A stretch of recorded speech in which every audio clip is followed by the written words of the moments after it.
meus amigos flarquibaldos e minhas amigas flarquibaldas. Ao futebol, galera, ao futebol. É por isso que o futebol é tão apaixonante. Por isso que o futebol é tão apaixonante. Que vitória, hein? Que vitória do Flamengo no apagar das luzes pelo Campeonato Brasileiro. Flamengo 1, Corinthians 0 no Maracanã. Que vitória suada, hein, galera? Que vitória suada no sufoco. Quando o Flamengo foi pro tudo ou nada, conseguiu esse gol ali, o gol salvador do Flamengo no final do jogo. Galera, vou até brindar aqui com vocês essa vitória do Flamengo. Vou até brindar com toda a nação rubro-negra essa vitória do Flamengo hoje no Maracanã. Cerveja geladinha, saúde, galera, e vale o brinde. Vale o brinde, por quê? Tava na cara que o Flamengo ia sair sob vaias do Maracanã hoje. Hoje, na partida diante do Corinthians, estava na cara que assim que encerrasse o jogo, caso a partida encerrasse em 0-0, o Flamengo sairia sob vaias. Até porque o Flamengo não fez um bom jogo. Se compararmos o futebol apresentado pelo Flamengo na última terça-feira, pela Copa do Brasil diante do Fluminense, o Flamengo foi bem aquém hoje. O Flamengo deixou a desejar sim. Até pelo esquema um tanto conservador na partida de hoje proposta pelo Sampaoli. Eu acho que o Sampaoli respeitou demais o Corinthians. Corinthians que vinha há 6 jogos sem ganhar. Há 6 jogos que o Corinthians não ganhava de ninguém. Agora entrou na 7ª partida sem ganhar.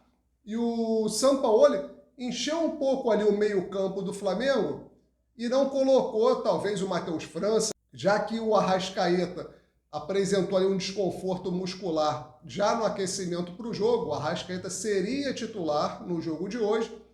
E com o Arrascaeta em campo, eu tenho certeza que seria diferente a partida para o Flamengo. E minutos antes da bola rolar, o Arrascaeta apresentou esse desconforto e não foi para a partida. O Sampaoli coloca o Vitor Hugo. Mas o Vitor Hugo não faz esse papel de criação. O que ficou perceptível na partida de hoje, ali, principalmente no primeiro tempo, foi uma falta de criatividade, até porque não estavam em campo nem Everton Ribeiro, nem Arrascaeta. Então, o setor de criação do Flamengo ficou muito fraco. Não havia criação, na verdade. Quem estava tentando fazer esse papel, ora era o Gerson, ora era o Thiago Maia, ora o Pulgar, ora era o Gabigol. Então, os jogadores que estavam em campo estavam tentando, no improviso, fazer ali uma função de criação que não é muito a praia deles. E poderia ter entrado desde o início o Matheus França, mas o Sampaoli preferiu um esquema um tanto conservador. Um tanto conservador, respeitando talvez o Corinthians. Eu acho que não era para tanto. Poderia ter ousado mais e talvez até facilitado um pouco a vida do Flamengo durante o jogo. Mas vamos lá. Cara, o futebol é maravilhoso. O jogo estava caminhando para o 0-0, chegando na reta final do jogo.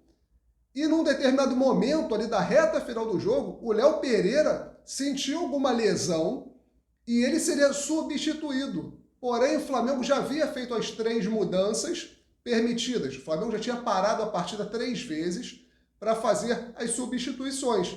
Ou seja, o Léo Pereira, mesmo com a contusão que ele apresentou no final do jogo, ele não poderia sair. Ou se saísse, o Flamengo ficaria com 1 a menos em campo. O Flamengo não poderia recolocar um jogador no lugar do Léo Pereira.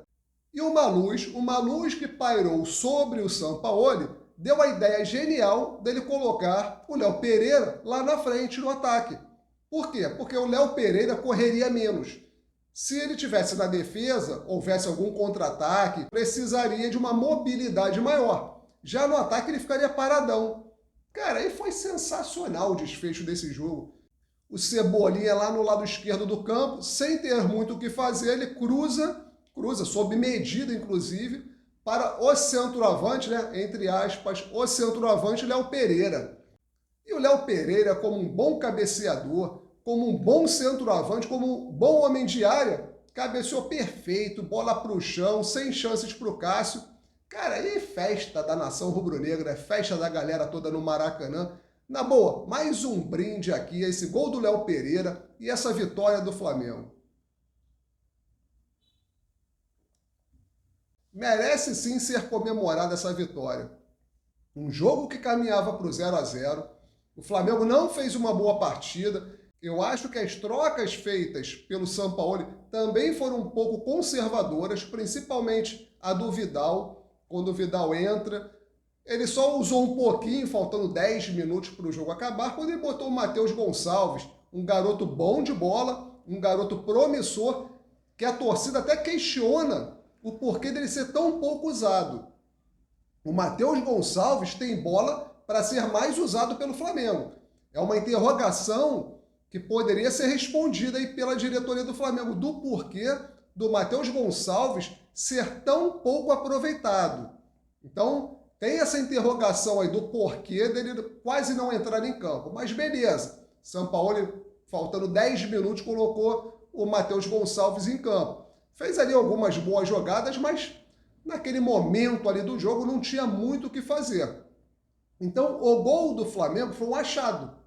Foi um achado. A jogada do Cebolinha foi inteligente, ele viu o Léo Pereira na área, e o que ele tinha para fazer era tentar cruzar sob medida, até porque o Léo Pereira estava com a mobilidade comprometida. Cara, só o futebol mesmo, só o futebol. Então, uma luz pairou sobre o Sampaoli, sobre o Léo Pereira, fazendo aquele papel ali de homem de área, de centroavante, e o Flamengo conquista uma vitória importantíssima. E aos poucos, ele vai subindo na tabela. E além de subir na tabela, dá moral para um outro jogo importante. É na quarta-feira, né, que o Flamengo encara o Nublense pela Libertadores, joga fora de casa o Flamengo contra o Nublense, e o Flamengo precisa da vitória. Então, o jogo de hoje do Flamengo contra o Corinthians não só coloca o Flamengo subindo na tabela do Brasileirão, como dá moral para essa partida contra o Nublense. E outra questão aqui que eu queria falar um pouco, eu não entendo certas insistências do Sampaoli. É isso que eu estou falando. Na partida de hoje, uma luz pairou sobre ele. Era um jogo que caminhava para 0-0, o Flamengo jogou mal, não teve criatividade nenhuma. Beleza, não estava em campo nem Everton Ribeiro, nem Arrascaeta. Mas por que não tentar com o Matheus França? Ele não tentou. Então, o Flamengo não jogou bem, não só por essas questões. Talvez o próprio Sampaoli poderia ter ousado um pouquinho, mas ele preferiu ser conservador. Mas uma coisa que eu queria entender, por que dessa insistência do Santos jogar com os pés? A todo momento, os jogadores do Flamengo passam a bola para o Santos, recuam a bola para o Santos, procuram o Santos para sair jogando. Eu acho que isso aí é a contagem regressiva para dar M. Isso aí, uma hora vai dar M. Está bem nítido que isto está sendo desenhado, uma hora isso vai dar M. Que não seja numa hora de jogo importante, jogo grande, valendo classificação. Isso aí está muito nítido que o Santos não está confiante, ele não vem confiante nem para agarrar na posição normal de goleiro. O que dirá sendo um jogador de meio campo, um homem de armação, um homem que toda hora em campo tem que se apresentar para tocar com os pés. O Sampaoli tem que rever certas insistências. Se o cara não está confiante, que é algo perceptível para 70 mil pessoas no Maracanã, como o treinador do Flamengo não consegue observar isso? O cara não está confiante. Então, segura a onda. Os zagueiros do Flamengo podem chutar para a lateral, chutar para frente, mas ficar toda hora recuando, passando bola pro Santos, é um risco desnecessário. É um risco desnecessário, é a contagem regressiva para dar M. Isso aí está na cara. E galera, então concluindo aqui a parte de campo, de futebol, parabéns ao Flamengo pela vitória, foi no sufoco. Tinha que ser assim? Beleza, mas eu acredito que poderia ter sido um pouco mais tranquila essa vitória. Repito, Corinthians não está bem no campeonato. Essa partida contra o Flamengo é a 7ª partida que o Corinthians não ganha. Não precisava ser um Flamengo tão conservador diante desse Corinthians. Mas beleza, Flamengo ganhou 1-0, mais 3 pontos na conta, sobe na tabela de classificação e vamos agora focar na Libertadores, nesse jogo contra o Nublense. Já concluindo o vídeo aqui, eu queria falar só um pouquinho sobre a arquibancada. Eu queria dar alguns toquezinhos para a galera. Galera, é o seguinte, o Flamengo atacou, insistindo, vai pra cima deles, Mengô, e abrir mão do Mengo, que é uma música muito mais intensa, que o povão tentou puxar hoje, por diversas vezes após o ataque, é jogar contra. O canto de Mengo, ele ecoa muito mais alto, ele soa muito mais alto, ele faz uma pressão muito maior após o ataque. E não querer cantar o canto de Mengo para ficar no vai para cima deles de Mengo, que já é algo cansativo, o vai para cima deles de Mengo já ficou os 10 primeiros minutos do jogo.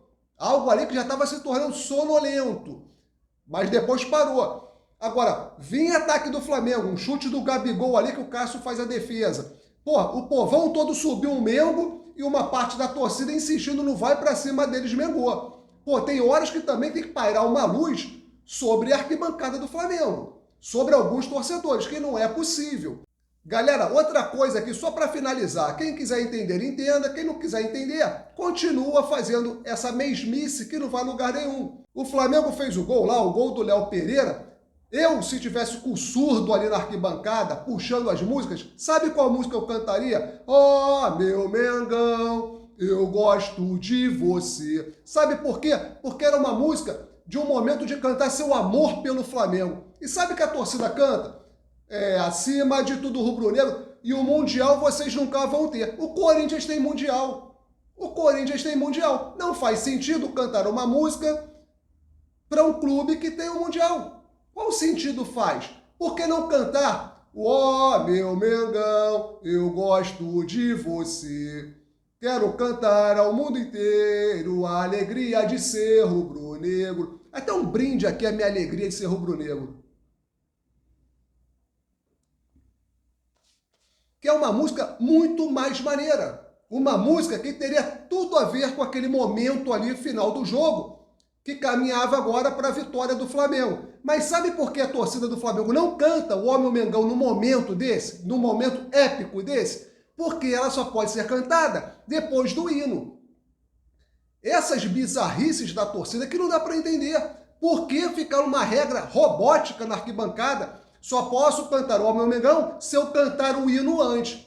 Porque o Ó Meu Mengão não pode ser usado desgarrado. Não pode ser cantado num momento maravilhoso ali, que o Flamengo acha um gol com um zagueiro improvisado no ataque e casaria muito melhor o Ó Meu Mengão naquele momento. Mas prefere uma música que o Mundial vocês nunca vão ter, sendo que o adversário tem campeonato mundial na galeria de troféus.